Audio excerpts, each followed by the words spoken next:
मेहमान से आप लोगों का परिचय कराने जा रहे हैं, जो कि भारतीय संस्कृति के लिए, भारतीय समाज के लिए और भारतीय परंपरा के लिए पूरी तरह से समर्पित हैं।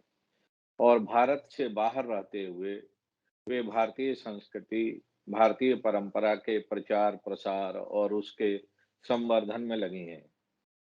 हम बात कर रहे हैं डॉक्टर अलका गुप्ता की। अलका जी इस समय थाईलैंड की राजधानी बैंकॉक में रहती हैं।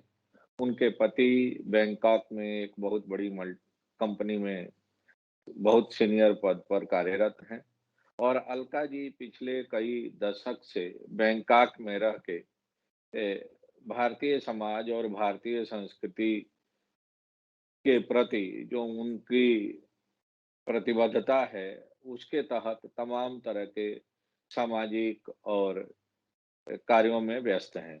अलका जी, आपका स्वागत है इस कार्यक्रम में। नमस्ते वसीम जी और मुझे आमंत्रित करने के लिए बहुत-बहुत आभार।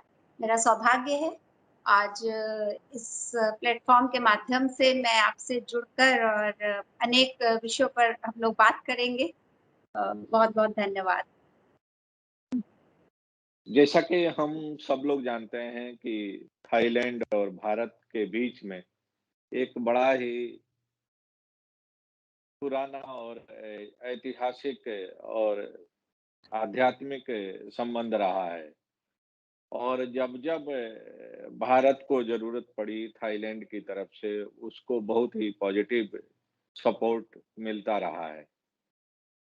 अलका जी थाईलैंड में भारतीय समाज का एक तरह से प्रतिनिधित्व करती हैं और आज हम उनसे 2-3 महत्वपूर्ण विषयों पर जानने की कोशिश करेंगे। पहला तो सवाल यही है कि किस तरह से नेचुरोपैथी, आयुर्वेद और योग के माध्यम से वे थाईलैंड के लोगों को जागरूक कर रही हैं, थाईलैंड में जो भारतीय समाज के लोग हैं, उनको जागरूक कर रही हैं और इस अद्भुत जो हमारी विरासत है, उसको और आगे प्रचारित और प्रसारित करने में लगी हुई हैं।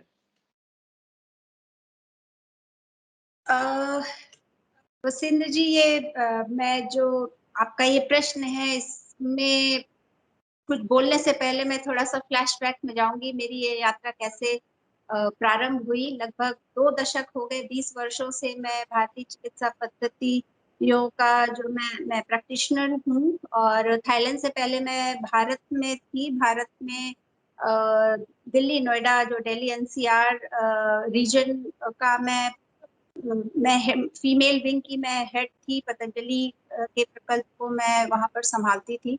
और इसके बाद मैं यहाँ पर थाईलैंड में आकर मेरी अगाथ हेल्थ केयर मेरी कंपनी है जिसका एक ऑफ़िस भारत में है और यहाँ थाईलैंड में बैंकॉक में है। तो अगाथ हेल्थ केयर जो मेरा वेंचर है, Alka Gupta academy of total health जिसका पूरा नाम है।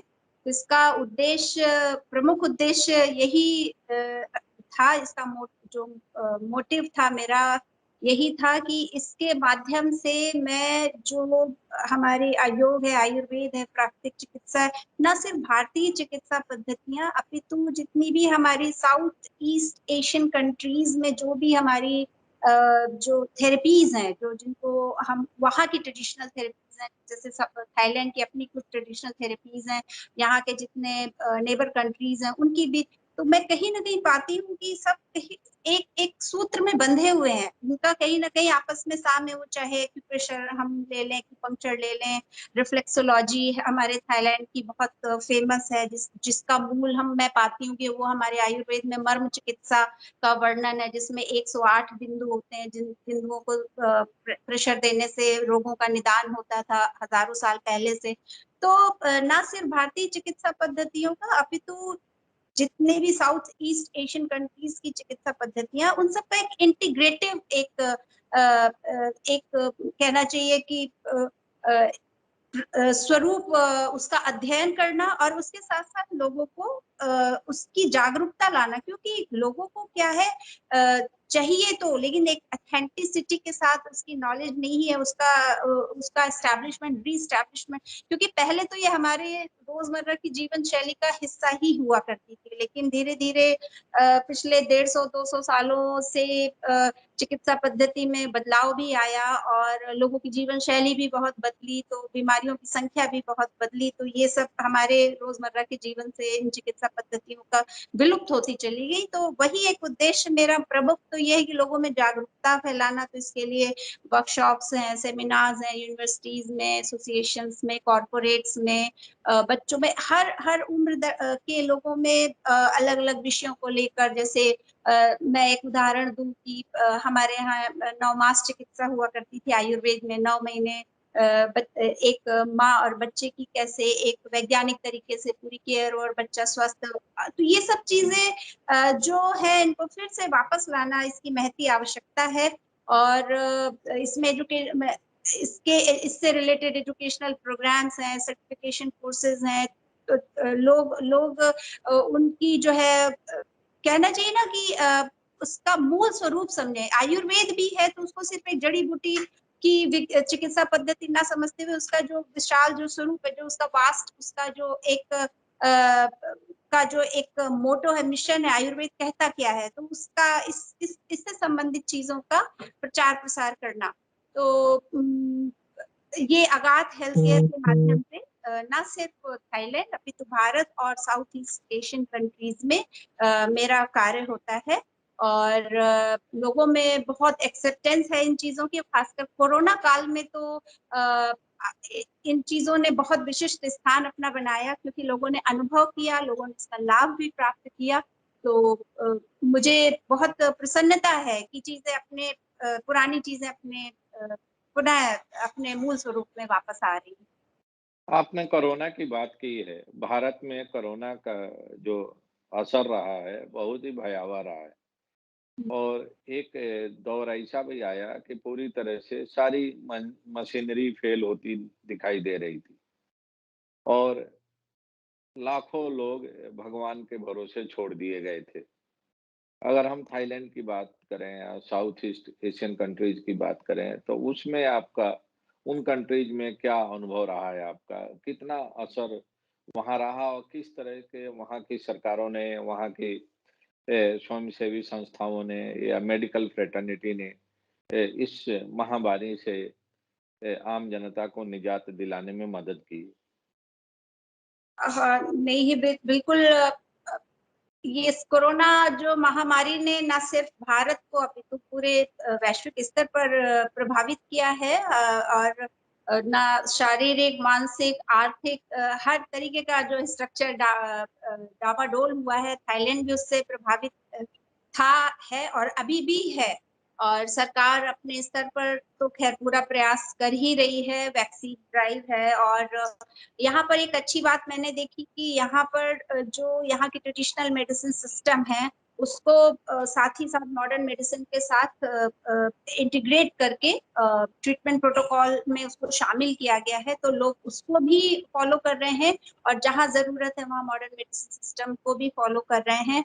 और इसमें जो है स्वयंसेवी संस्थाओं की जहाँ तक बात है, तो यहाँ मैं बताऊँ थाईलैंड में हमारा जो भारतीय समुदाय है, इंडियन डायस्पोरा है, बहुत बड़ा है और बहुत मतलब लार्ज स्केल में वो कैसी भी कोई भी जब बात आती है तो हर एसोसिएशन रीजनल लेवल के भी यहाँ एसोसिएशन है, कन्नड़ के, मलयाली हैं, महाराष्ट्रियन हैं अ, बांग्ला है, ऐसे करके अलग-अलग स्तर पर भी एम्बेसी के सहयोग से तो बहुत ही बढ़-चढ़ कर सभी एसोसिएशंस इस समय अभी काम कर रहे हैं। लोगों को खाना देना ऑक्सीजन कंसंट्रेटर सप्लाई करना, किसी भी होम डिलीवरी घर तक करना जो होम आइसोलेशन में तो मैं मतलब मैं हैरान भी हो जाती हूँ कई बार देखकर कि भारत अपने देश से बाहर आकर भी वो इस भावना के साथ उनको कोई ऐसी भावना नहीं है कि हम दूसरे लोग के लिए, दूसरे देश के लिए कर रहे हैं या कुछ है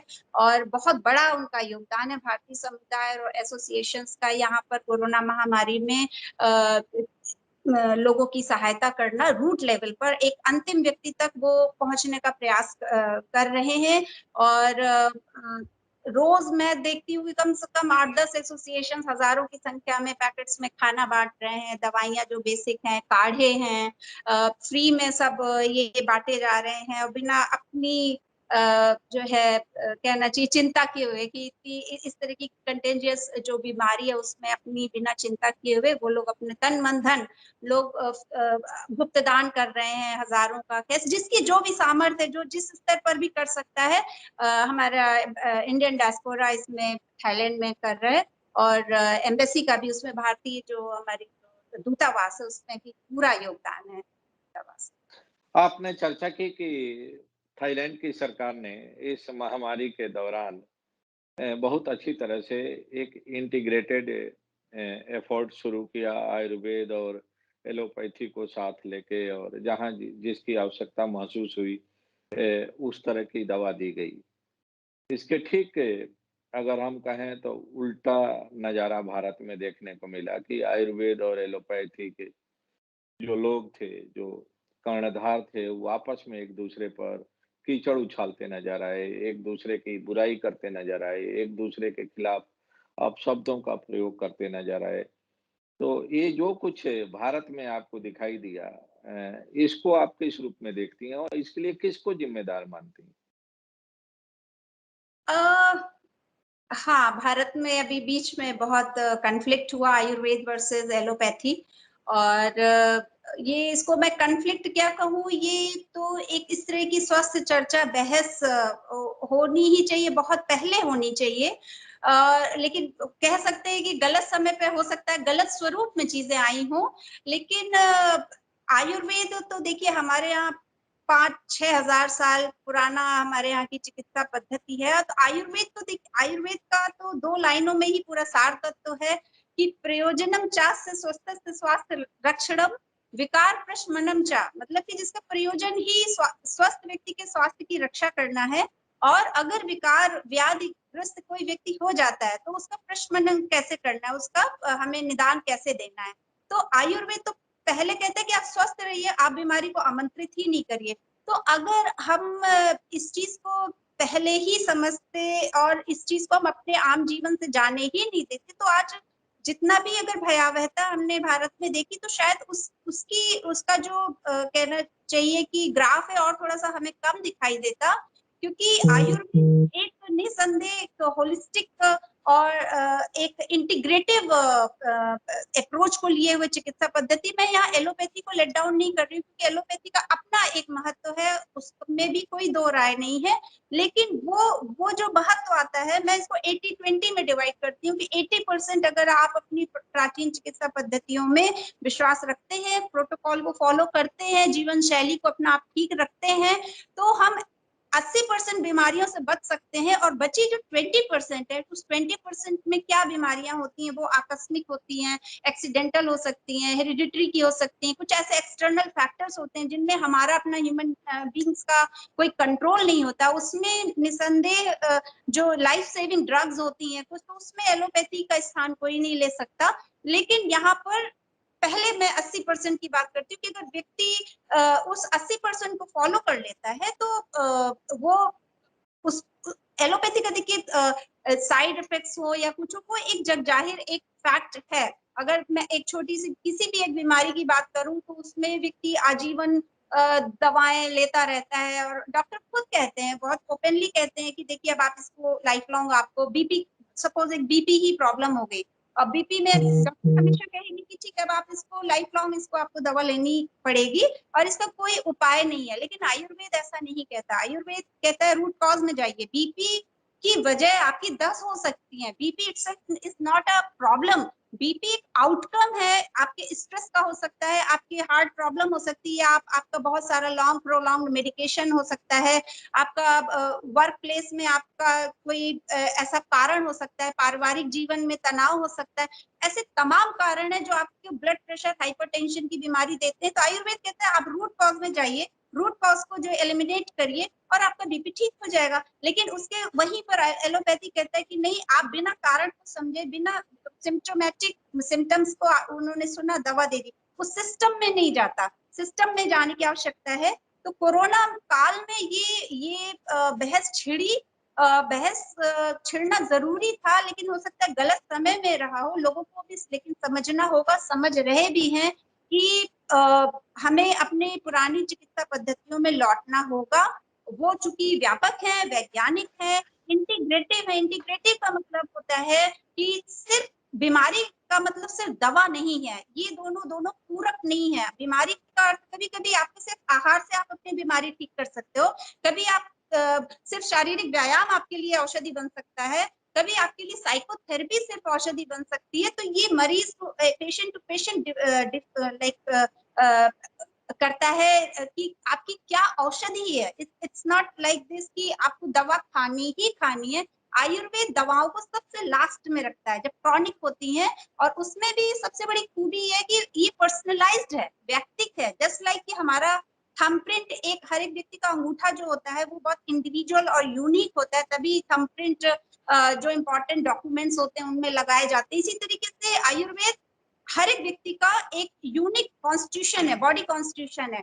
वो पूरे यूनिवर्स में हर एक व्यक्ति का अलग है। तो जो आयुर्वेद में ट्रीटमेंट प्रोटोकॉल बनता है, सपोज़ आपका है, तो आपका अगर एक किसी बीमारी के लिए आप आयुर्वेदिक प्रैक्टिशनर के पास आओगे, मेरे पास आओगे, तो मैं आपको पहले आपकी बॉडी का कॉन्स्टिट्यूशन समझूँगी। उसको वात, पित्त, कफ जो त्रिदोष की थ्योरी है, क्योंकि सम दोषः समाग्नेश सम धातु मलः क्रिया प्रसन्नात्मेन्द्रिय मना स्वस्थ इत्यभिधीयते। ये 2 लाइनों में जो डब्ल्यूएचओ हमारी जो स्वास्थ्य की परिभाषा देती है कि it's not only physical absence of diseases, social wellbeing, आपका हैप्पीनेस क्वोटिएंट, ये सब आपके हेल्थ के पैरामीटर्स में आता है। और ये 2 लाइनें स्वास्थ्य की संपूर्णता को प्रदर्शित करती हैं।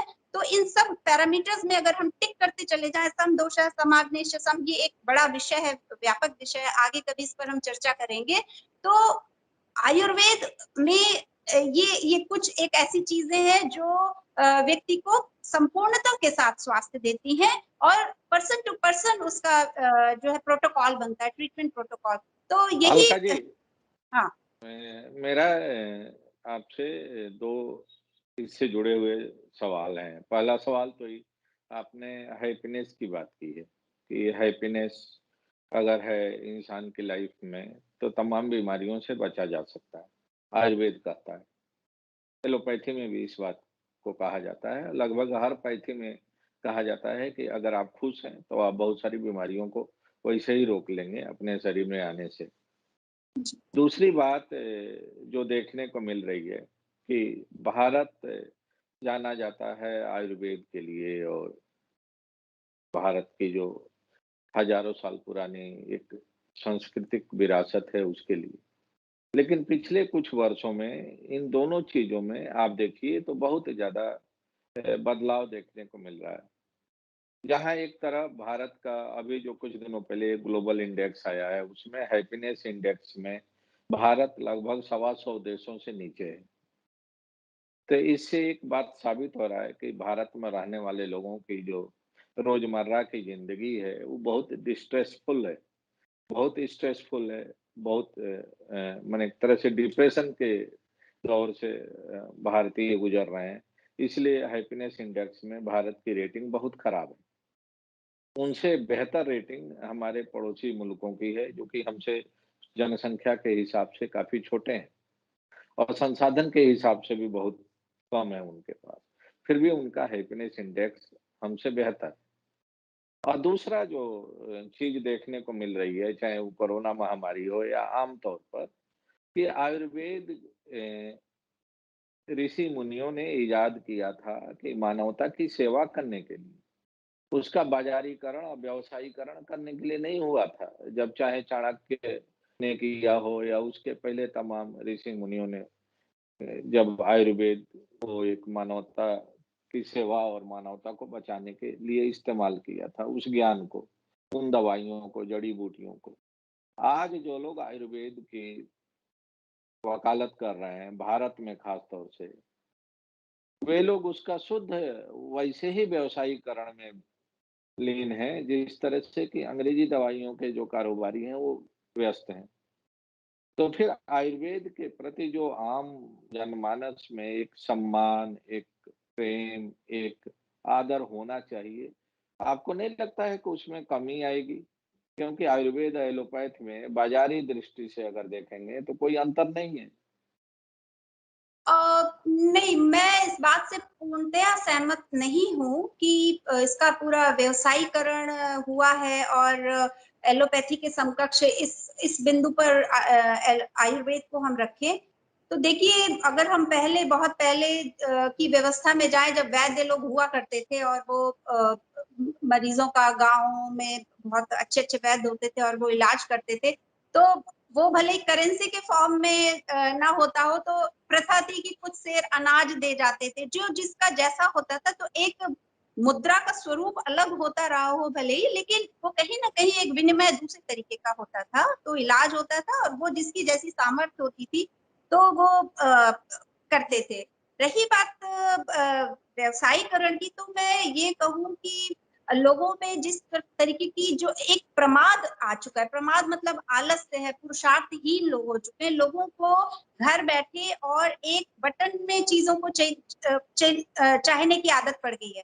अगर मैं बोलूँ कि अगर भारत में भी जो आयुर्वेद को लेकर आजकल जितना प्रचार-प्रसार हुआ है, तो उसमें ऐसा नहीं है कि उसमें अगर सपोज़ कहा जाए कि गिलोय है, मान लीजिए आप गिलोय आप कहा जा रहा है, सरकारें भी कह रही हैं, राज्य स्तर पर भी सरकारें कह रही हैं, बहुत सारे ऐसे पर्स मतलब जो इंस्टीट्यूशन है, जो आयुर्वेद के क्षेत्र में काम करते हैं, वो भी कहते हैं कि आप काढ़ा बनाइए घर पे, ताज़ी गिलोय उगाइए और आप पीजिए, 365 दिन पीजिए और तरह-तरह की बीमारियों से आप अपना मुक्त रहिए। लेकिन अब लोगों को क्या है कि एक दवा खाकर चीज़ों को ठीक करने की आदत पड़ चुकी है। वो पुरुषार्थ हुँ। नहीं करना चाहते कि दिन में गिलोय तोड़ो, फिर उसको क्रश करो, फिर उसको उबालो, उसको ठंडा होने तक इंतज़ार करो और फिर उसको पियो, फिर परहेज़ में रहो। तो ये क्या है कि जनसंख्या जो है, ज़्यादातर जनसंख्या वो भी महानगरों में जितनी भागदौड़ की जनसंख्या है, तो उनको चाहिए इंस्टेंट, क्विक चाहिए। और उसमें भी सबसे बड़ी चीज़ है कि आयुर्वेद में जो दवाइयाँ हैं, वो एक शास्त्रीय उनकी एक विधि होती है। उस विधि के अनुसार ही जब वो दवा बनेगी तभी उसका पूरा लाभ होगा। अन्यथा आप कुछ भी शीशियों में बंद करके आप बेच दो तो वो कोई लाभ देने वाला नहीं है।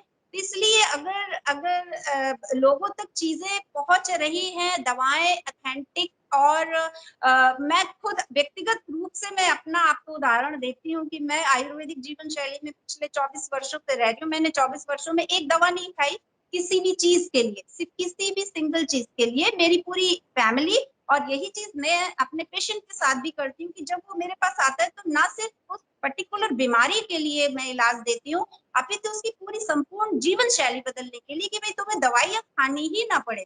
तो मैंने 24 साल से कोई दवाइयाँ नहीं थी खाई। मेरी बेटियाँ हैं, वो कभी अस्पताल नहीं जाती, वो कोई दवा तो क्यों? आखिर क्यों? क्योंकि वो एक उसको फ़ॉलो कर रही हैं, एक प्रोटोकॉल को फ़ॉलो कर रही हैं, लेकिन जो लोग नहीं कर पाते, हर किसी में इतना मोटिवेशन नहीं है, सेल्फ इंस्पिरेशन नहीं है कि वो उन चीज़ों को कर पाए।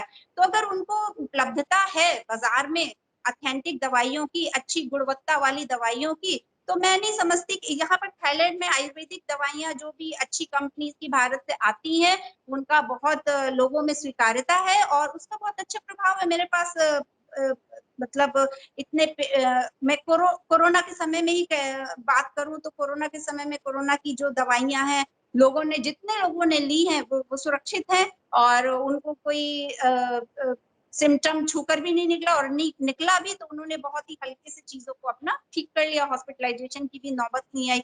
तो वो साइंटिफिक हैं, वो प्रिवेंशन के पे काम कर रही हैं, वो क्योर में भी काम कर रही हैं और वो पोस्ट कोविड कॉम्प्लिकेशन में भी काम कर रही हैं और सबसे बड़ी बात कि एलोपैथी मेडिसिन की तरह उनका कोई साइड इफेक्ट नहीं है क्योंकि इतने पेशेंट आ रहे हैं कि जिनको स्टेरॉइड्स दी गई, एंटीबायोटिक्स दिए गए, एंटीवायरल ट्रीटमेंट्स और जो भी दवाइयाँ दी गई और इसके बाद वो जो मेंटल ट्रॉमा है, एंग्जायटी है, फ़ियर है और जो फाइनेंशियल बर्डन है, इन सब के कारण उनके अंदर इतना उनको इंसोम्निया की प्रॉब्लम हो गई, उनके शरीर की मतलब इतनी कमज़ोरी की प्रॉब्लम, डिज़ीनेस आई, चक्कर आ रहे हैं लोगों को, लोगों में कॉम्प्लिकेशन बहुत हो रहे हैं। तो इन सब चीज़ों में अगर हम देखें तो आयुर्वेद कहीं बहुत ज़्यादा ऊपर जाकर टिकता है। अगर इन सब कोई कॉम्प्लिकेशन नहीं है, साइड इफेक्ट नहीं है और बाज़ार में अच्छी गुणवत्ता प्रदान अगर उत्पाद हैं, तो उसमें मैं नहीं समझती हूँ कि कोई बुराई है। एंड ऑफ द डे स्वस्थ रहना मकसद है, स्वास्थ्य देना मकसद है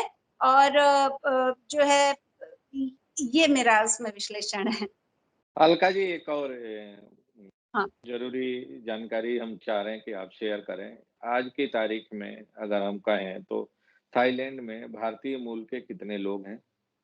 और उनका वहाँ मूल कारोबार क्या है? क्योंकि हम जो डेटा देख रहे थे, एक्सटर्नल अफेयर मिनिस्ट्री की तरफ से या अपने कॉमर्स मिनिस्ट्री की तरफ से, तो उसमें इम्पोर्ट और एक्सपोर्ट का जो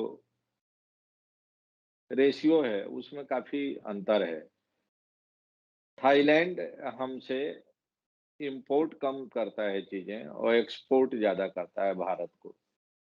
हुँ। तो आप लोग वहाँ हैं और एक उद्यमी की भूमिका में भी हैं, तो आपका क्या अनुभव है? आखिर ये अंतर क्यों है इतना आनुपातिक अंतर? अ, आबादी कितनी है अपने भारतीय मूल के लोगों की थाईलैंड में? आबादी जो देखिए 2 कैटेगरी के लोग हैं, एक तो जो थाई इंडियन होते हैं, थाई इंडियन मीन्स कि जो जिन्होंने यहाँ की नागरिकता ले ली है और मूलतः वो लोग भारतीय हैं और एक होते हैं कि जो इंडियन पासपोर्ट होल्डर होते हैं और यहाँ पर अपना व्यवसाय या किसी भी जॉब में है, स्किल बेस्ड जॉब में है। तो 2 तरीके के लोग हैं, तो रजिस्टर्ड करीब 1 लाख प्लस लोग हैं यहाँ पर और ज़्यादातर जो व्यवसाय है, वो है जेम्स ज्वेलरी का, यहाँ पर लोगों का जो व्यवसाय है और बाकी मैन्युफैक्चरिंग में भी है, टेक्सटाइल में भी है, बहुत सारी कंपनी जैसे आदित्य बिरला ग्रुप है, इंडोरामा है, ऐसे करके बड़ी-बड़ी कंपनीज़ यहाँ पर बहुत अच्छा यहाँ थाईलैंड में टॉप 5 कंपनीज़ में उन्होंने अपना स्थान बना के रखा हुआ है। और एक्सपोर्ट-इम्पोर्ट की जहाँ तक बात है तो यहाँ पर थाईलैंड में थोड़ा-सा जो है दूसरे देशों का प्रभाव यहाँ पर ज़्यादा है, वो हर एक स्तर पर ज़्यादा है, वो सांस्कृतिक स्तर पर भी मैं कहूँ और जो है व्यापार के स्तर पर भी। एक्सपोर्ट-इम्पोर्ट की जहाँ तक बात है तो ऐसा नहीं है कुछ मैं अपने अगर प्रोफ़ेशन की बात करूँ, मेडिसिन की बात करूँ, आयुर्वेद से संबंधित तो यहाँ पर कुछ रिस्ट्रिक्शंस हैं कंट्री टू कंट्री मतलब आयुर्वेद में भी बहुत सारी मेडिसिन्स हैं जिसमें गवर्नमेंट के अपने कुछ प्रोटोकॉल्स हैं कि जो मेडिसिन्स यहाँ पर ग्रो होती हैं उनके लिए ही थोड़ा-सा ईज़ी है अदरवाइज़ एक प्रोपोर्शन में एक जो कहना चाहिए देखते आयुर्वेद की मेडिसिन्स में जो प्रोटोकॉल होता है तो उन सब की वजह से बहुत सारे रिस्ट्रिक्शंस लग जाते हैं तो उसमें हम कह सकते हैं कि उतना नहीं है जितना हो सकता है और बाकी यहाँ का देखिए खान-पान जो है, खान-पान में यहाँ पर अनाज के नाम पर जैसे चावल यहाँ का जो है स्टेपल डाइट है। तो यहाँ पर अनाज उतना खाया ही नहीं जाता, ना गेहूँ है, जौ, बाजरा जो जो स्थानीय लोग हैं। तो उस स्तर पर इतना मसाले हमारे यहाँ के जो हैं वो इतना यहाँ पर नहीं लोकल जो स्थानीय थाई लोगों में वो कंज़्यूम नहीं होते। लेकिन मैन्युफैक्चरिंग और जो एप्लायंसेज़ और इन सब चीज़ों में तो अच्छा बिज़नेस है, लेकिन खान-पान में चूँकि साम्यता उतनी ज़्यादा नहीं है तो उस सेक्टर में इतना यहाँ पर इम्पोर्ट नहीं है और बाकी सांस्कृतिक संबंध ज़्यादा अच्छे हैं थाईलैंड और जो हमारे भारत के हैं। व्यापारिक स्तर में भी इन्वेस्टमेंट है, हो रहा है धीरे-धीरे लेकिन बहुत सारे फैक्टर्स होते हैं, दो कई द्विपक्षीय जो संबंध होते हैं, उनमें कई सारी चीज़ें आती हैं हर एक देश की अलग-अलग होती हैं, तो थाईलैंड के साथ भारत के संबंध मैं जैसे कि मैं आयुर्वेद को होलिस्टिक कहती हूँ, उसी तरीके से थाईलैंड और भारत के संबंध भी होलिस्टिक ही हैं, उसमें संस्कृति भी है, उसमें धर्म भी है, उसमें भाषा भी है, म्यूचुअल बहुत सारे प्रोग्राम्स चलते हैं, व्यापारिक भी है और तो ओवरऑल मतलब these 2 countries are very good friends और एक एक अच्छी समझ, एक अच्छी अंडरस्टैंडिंग के साथ इन 2 देशों के 70 साल से ज़्यादा के संबंध हो चुके हैं और इसी वजह से भारतीय समुदाय यहाँ पर एक कहना चाहिए एक दूसरा घर मानकर हम चलते हैं, हमें कभी ऐसी फील नहीं आती कि we are out of country और हम इसको एक एक दूसरा भारत ही हमें लगता है। तो ये एक बहुत बड़ी चीज़ है कि अगर आप अपने देश से बाहर हो, दूसरे देश में और आपको एक अपनी देश की ही अनुभूति हो, तो निश्चित तौर पर उस देश की सरकार, वहाँ का जो व्यवस्था है, सरकारी तंत्र है, उसका कहीं न कहीं उसमें सहयोग और ये चीज़ दिखती है। तो दूसरे स्तर पर संबंध अच्छे हैं। व्यापार के स्तर पर अगर उतना हम टूरिज़्म की बात करें, हाँ, अगर हम आपसे टूरिज़्म की बात करें तो उसमें भी जो डेटा है अवेलेबल पब्लिक डोमेन में, उसमें इंडियन टूरिस्ट थाईलैंड, बैंकॉक ज़्यादा जाते हैं उनके मुकाबले में, जबकि थाईलैंड एक बुद्धिस्ट कंट्री है और बुद्धिज़्म भारत से ही निकल के पूरी दुनिया में फैला, और बुद्ध को लेके और बुद्धिज़्म को लेके पूरी दुनिया में भारत की एक अलग पहचान है। बावजूद इसके, जो अगर हम पर्यटकों की बात करें, टूरिस्ट की बात करें, तो भारत से थाईलैंड जाने वालों की तादाद ज़्यादा है और थाईलैंड से भारत आने वालों की तादाद कम है उनके मुकाबले। तो अगर मैं आपके अनुभव को चाहूँ समझना और साझा करना अपने ऑडियंस को, तो जिस तरह से थाईलैंड की सरकार ने अपने वहाँ के टूरिस्ट प्लेसेस को डेवलप किया है, टूरिज़्म को प्रमोट किया है, टूरिज़्म के प्रति पूरी दुनिया में एक आकर्षण है। आखिर भारत सरकार भी अगर अपने वहाँ टूरिज़्म को प्रमोट करना चाहे, डेवलप करना चाहे, तो किस तरह का सुझाव आप देती हैं भारत सरकार को? देखिए उसके लिए सबसे पहले तो हम भारतवासियों को व्यक्तिगत रूप से अपनी चीज़ों की इज़्ज़त देना शुरू करना होगा। हम अपनी चीज़ों को स्वयं एलिवेट नहीं करते हैं, इज़्ज़त नहीं देते हैं। वो नेचुरल रिसोर्सेज़ की बात हो, प्राकृतिक संसाधन हो या किसी भी छोटी से छोटी चीज़ को मैं यहाँ पर देखती हूँ तो एक छोटी चीज़ को इतना खूबसूरत बना देते हैं और एक छोटे से स्थान को ही इतना अच्छा टूरिस्ट प्लेस बना देते हैं और उससे इतना अच्छा रेवेन्यू आता है। हमारे यहाँ तो भारत तो खदान है, अगर हम उस पर और ये मुझे लगता है व्यक्तिगत से ज़्यादा सरकारी स्तर पर भी इसमें हमें सोचना होगा कि कैसे हम उससे सस्टेनेबल ग्रोथ भी होगी क्योंकि अगर हम टूरिस्ट प्लेस हर एक स्टेट की अपनी एक खूबसूरती है, वहाँ के अपने एक लोकेशंस हैं ऐसी, तो अगर ऐसा हम एक ताना-बाना बनाते हैं, तो वहाँ के लोगों को व्यवसाय भी रोज़गार भी मिलेगा और रेवेन्यू तो जो आएगा तो आएगा ही। तो लेकिन उसके लिए सबसे पहले हमें स्थानीय स्तर पर चीज़ों मतलब अगर लोकल लेवल पर ही आदमी अपना रोज़मर्रा के जीवन को नहीं जी पा रहा ठीक से, तो फिर वो टूरिस्ट प्लेस बनने से उसका क्या होगा? तो पहले हमें स्थानीय स्तर पर उस चीज़ को डेवलप करना ज़रूरी है एस्थेटिकली, फाइनेंशियली उसका एक इंफ्रास्ट्रक्चर जो जो विश्व के अलग-अलग देशों को देश के लोगों को जो है आकर्षित करे। तो यहाँ पर मैं कहूँगी कि यहाँ की सबसे अच्छी बात ये है कि गवर्नमेंट और लोकल स्थानीय स्तर पर भी लोग चीज़ों का महत्व समझते हैं, देश उनको प्रेम करते हैं, मतलब प्यार होना ज़रूरी है, हमें अपनी चीज़ से प्यार होना ज़रूरी है, तब हम उस चीज़ की सुरक्षा कर सकते हैं और उस चीज़ को हम एक मतलब उसको हम एक सोर्स बना सकते हैं अपने आर्थिक उसका, तो इस पे गवर्नमेंट को थोड़ा 2 साल पहले त्रिवेंद्र सिंह रावत जी एक डेलीगेशन में आए थे इसी उद्देश्य के लिए कि कैसे बढ़ावा मिले क्योंकि उत्तराखंड में बहुत संभावनाएँ हैं टूरिज़्म की, तो यहाँ से बहुत ही एक फ्रूटफुल बात होकर गई। यहाँ बहुत डेलीगेशन तरह-तरह के जो है कंपनीज़ और यहाँ की मिनिस्ट्रीज़ से मिले और वहाँ पर कैसे जो है हम टेक्नोलॉजी को भी हम उसमें लाएँ और हम कैसे ऐसे करें कि हमारा यहाँ की सबसे अच्छी बात ये है कि छेड़छाड़ नहीं करते। मतलब अगर कोई पेड़ बहुत बड़ा पेड़ खड़ा है, उसी के चारों ओर एक ऐसी चीज़ बनाएँगे कि पेड़ भी खड़ा रहे और उससे हमको आमदनी भी हो। पेड़ काट के हम नहीं करेंगे चीज़ों को, जैसे कि हमारे यहाँ अक्सर ऐसा होता है। तो हमें एक इंफ्रास्ट्रक्चर ऐसा बनाना होगा, स्थानीय स्तर पर पहले लोगों को एक समृद्धता लानी होगी, उनको थोड़ा ट्रेनिंग देनी होगी, हॉस्पिटैलिटी कैसे की जाए, ये सब छोटे-छोटे कोर्सेज़ करके या वहाँ के लोगों को हम ट्रेन करें, फिर उसको हम एक टूरिस्ट प्लेस बनाएँ। तो मैं मानती हूँ कि भारत नंबर 1 टूरिस्ट प्लेस पूरे ग्लोब में बन सकता है। हमारे यहाँ इतनी वैरायटी है खान-पान की, पहनावे की जो है पहाड़ों की, नदियों की, पेड़-पौधों की।